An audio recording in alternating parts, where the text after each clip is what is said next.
I'm Gabriel Marcotti, joined by Mark Ogden. Mark, it's that time of year where we pretend we were running a football club and we try to role play and address some of the big questions that Liverpool, in this case, are going to be facing.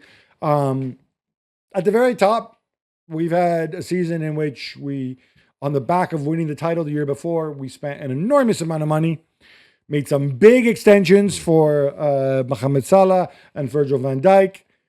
And let's face it, it's all gone pear-shaped. Mm-hmm. What do we learn? What do we need to change kind of as a club? Well, I think we've learned that there was way too much churn last summer. People talk about the incomings, but forget about the players that left. I mean, Luis Diaz, Darwin Núñez, obviously the tragedy with Diogo Jota couldn't be accounted for. Trent Alexander-Arnold went. A lot of changes were made, and I think the players that came in weren't ready to step in. And the one thing that always gets me is that Alexander Isak was allowed to arrive at the club without training properly for the whole summer. And that was on Liverpool as much as Isak, and he's not had a season whatsoever.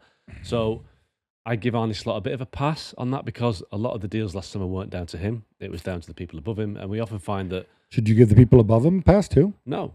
I think we find that when a club has a successful... Does that mean you sack them? No. Michael Edwards? I think there has to be an accountability. But I think you find that when a club has a successful window, it's, the recruitment team did really well. When they have a bad window, the manager's brought these players in, he spent all this money. And neither is true. I mean, do we think it's a bad window? I mean, do we think Florian Wirtz is a bad player, or just maybe a player for which who wasn't going to make an immediate impact, but could be good 2-3 years down the line? I think it's a bad window. I think they overspent on Isak. Ekitike was a good deal. I think Wirtz, maybe he's not a player that is suited to thrive in the Premier League. Kerkez, not too convinced about. I think they could have found a better long-term replacement for Andy Robertson. Didn't successfully replace Trent Alexander-Arnold. Okay, so you want to continue with Michael Edwards then, in light of all this? I don't think this is effectively what you're saying. Michael Edwards' role was to extend Liverpool's reach in terms of globally to find a partner club, which has been put on ice. No, that's not. Richard Hughes' his job was to be the sporting director, technical director. So I think Richard Hughes is the one that should have the greatest scrutiny. But I do think obviously Michael Edwards is part of that organism. I think what's evident is we want to go through the process and say, how did things go wrong? And I'd certainly throw the botched signing of Mark Gay into that as well, which I think is one of the biggest indictments, even more than Isak. I don't have a problem with rolling the dice necessarily. But speaking of Isak, we're in a rough situation up front because Ugo Ekitike, of course, had that awful Achilles injury. We're not going to see him until the new year. Mohamed Salah is leaving. I don't know that there's anybody else who scores goals on this team other than Isak, who comes with a poor history record. Yeah. Do we need to spend money on another forward? And if so, what kind? And Isak's going to the World Cup with Sweden, so it's a likelihood that he might have another disruptive pre-season, which again will have a knock-on effect. So I think there's definitely a reason to be in the market for a short-term but proven goal scorer. And a couple of names that I've chucked into the mix are, Raul Jimenez at Fulham, Mateta at Crystal Palace. I think these players are, you wouldn't normally class them as Liverpool players, but I think in the short term they would jump at the chance to play for Liverpool and they would bridge a gap until Ekitike's fit. I completely agree with you. I'd even ditch this whole sort of. I'd be a little more humble about taking players on loan because you are looking for cover for a year, and I would cast a wide net, but you definitely need another body in that center forward position to tide you over. One other issue is the back line. Now, we gave Ibrahima Konate a long-term deal, despite the fact that he had a pretty rotten season. Virgil van Dijk is out of contract in the summer and did not have a great season and is a year older. Beyond that, we have Jeremy Jacquet coming in. We have Giovanni Leone coming back from his injury. Those guys are kids. Are we okay with this group of defenders? No, I think it's a real risk. I think Van Dijk, great player, but I think he's been at a creek now. And like I say, his age, I don't think he can play as many games next season at that age. I think Konate's been really poor. Do we need to sign another defender, or do we just keep Joe Gomez around and hope that... But even Joe Gomez can't be relied upon to be fit. A lot of the whole, Leone and Jacquet situation, it does remind me a little bit of, Sir Alex Ferguson signing Chris Smalling and Phil Jones to be Vidic and Ferdinand's successors. Good players that they could never make the step up. And I think Jacquet and Leone have the same sort of pressure on them that certainly with Van Dijk. You're replacing a legend of the club of the Premier League, and I think that neither are ready yet. They're both young players. So do we sign another defender? It's hard to, isn't it, Gab? Because they've got 4 in the books, 5 if you count Joe Gomez. you can't keep adding players to the squad to cover up your mistakes. No. So what do you do?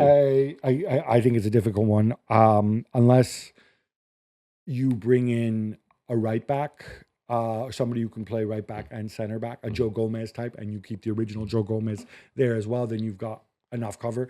But otherwise, it gets really, really tough. I'm tired of seeing us playing players out of position here, Szoboszlai right back. Yeah, it's not good for the coach as well. The problem for the centre half situation is that the two midfields in front of them had poor seasons. McAllister's looked like he's aged 10 years this season. Gravenberch has been okay, but nothing like as good as last season.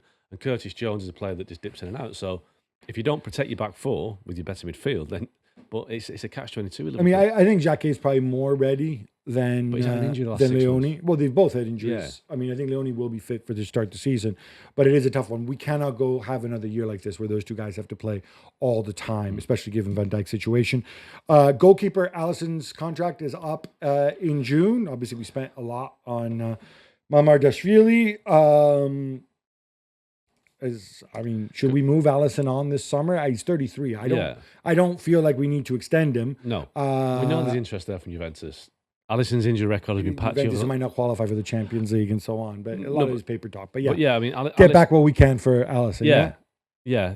Albeit you've not got a guy. He's not convincing Mamardashvili, but maybe he will develop. But I think he's not an Alisson, is it? But then, well, he hasn't had a full season. I mean, nobody's an Alisson, right? No. So I think our room to maneuver here is very limited. We have to give Mamardashvili a shot, which means obviously looking to bring in a number two. Yeah. Presumably somebody with a longer upside. Midfield, more problems, more issues. We have Wataru Endo and Curtis Jones become free agents next June. I'll make it very simple with Endo. Keep him around. He's got a year. He doesn't make that much money. You're not going to get any money back for him. But even when he's been injured for a while, but even when he was fit, he wasn't playing. But it's fine. But you still need another body in there. Curtis Jones is obviously a big one. There's talk of interest from elsewhere. He's still relatively young. Yeah. But then a year later, Szoboszlai and McAllister, both out of contract in 2028. What do we do here? I think you absolutely look to you give Szoboszlai a contract as soon as possible.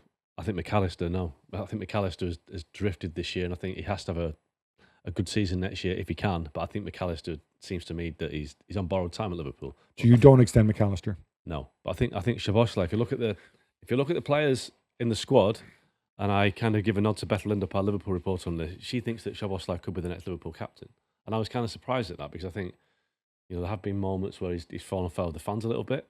But you look at that squad, and this tells you the problems that Liverpool have got. If you take Van Dijk out of that squad, who would you give the captaincy to?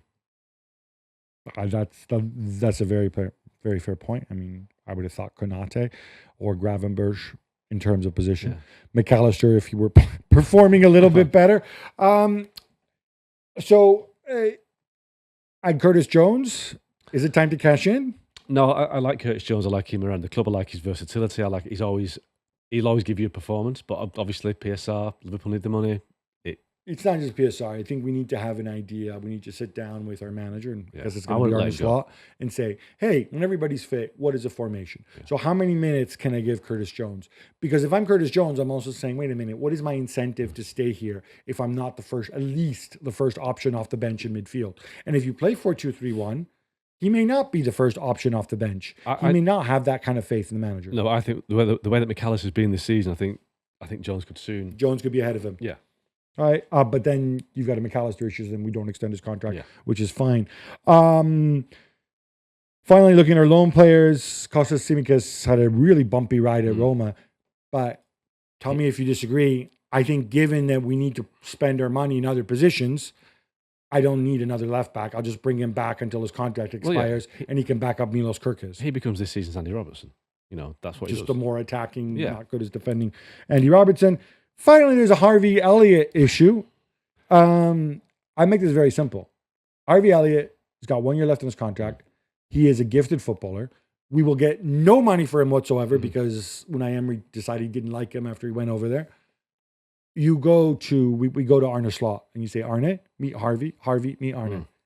You guys make it work. It's mutually beneficial. Both your contracts expires in 2027. You guys are both going to be out on your backside if you don't make this work. I think it can give us minutes, not just in central midfield, but possibly on the wing as well. I agree with that, but in his season under Slot last year, He barely played. So Slot because Slot didn't like him. Slot liked Exactly. other players and he had a winning team. I know, but when times change, decisions change. Maybe, but I think that maybe Harvey Elliott thinks that, well, when you had a chance in January to rescue me from my Aston Villa nightmare by discussing with Villa a way to get out of this, he didn't help me. So maybe Harvey Elliott's So thinking, what? So Harvey Elliott's like, oh, just sulk for a year and no, then maybe become he's a free thinking, agent. just find me a move. You were happy to find a move last year, so find me a move this summer. I mean, Yeah, the problem is this summer, whatever move you can find for Harvey Elliott is going to be very disadvantageous yeah, but I don't to think Liverpool. I don't think he'll play next year. I think he's one option to raise some money. Okay, I tell you what, if Slot doesn't play him, Slot doesn't even give him a chance, assuming he stays, then I have a serious problem with Slot, even worse than before.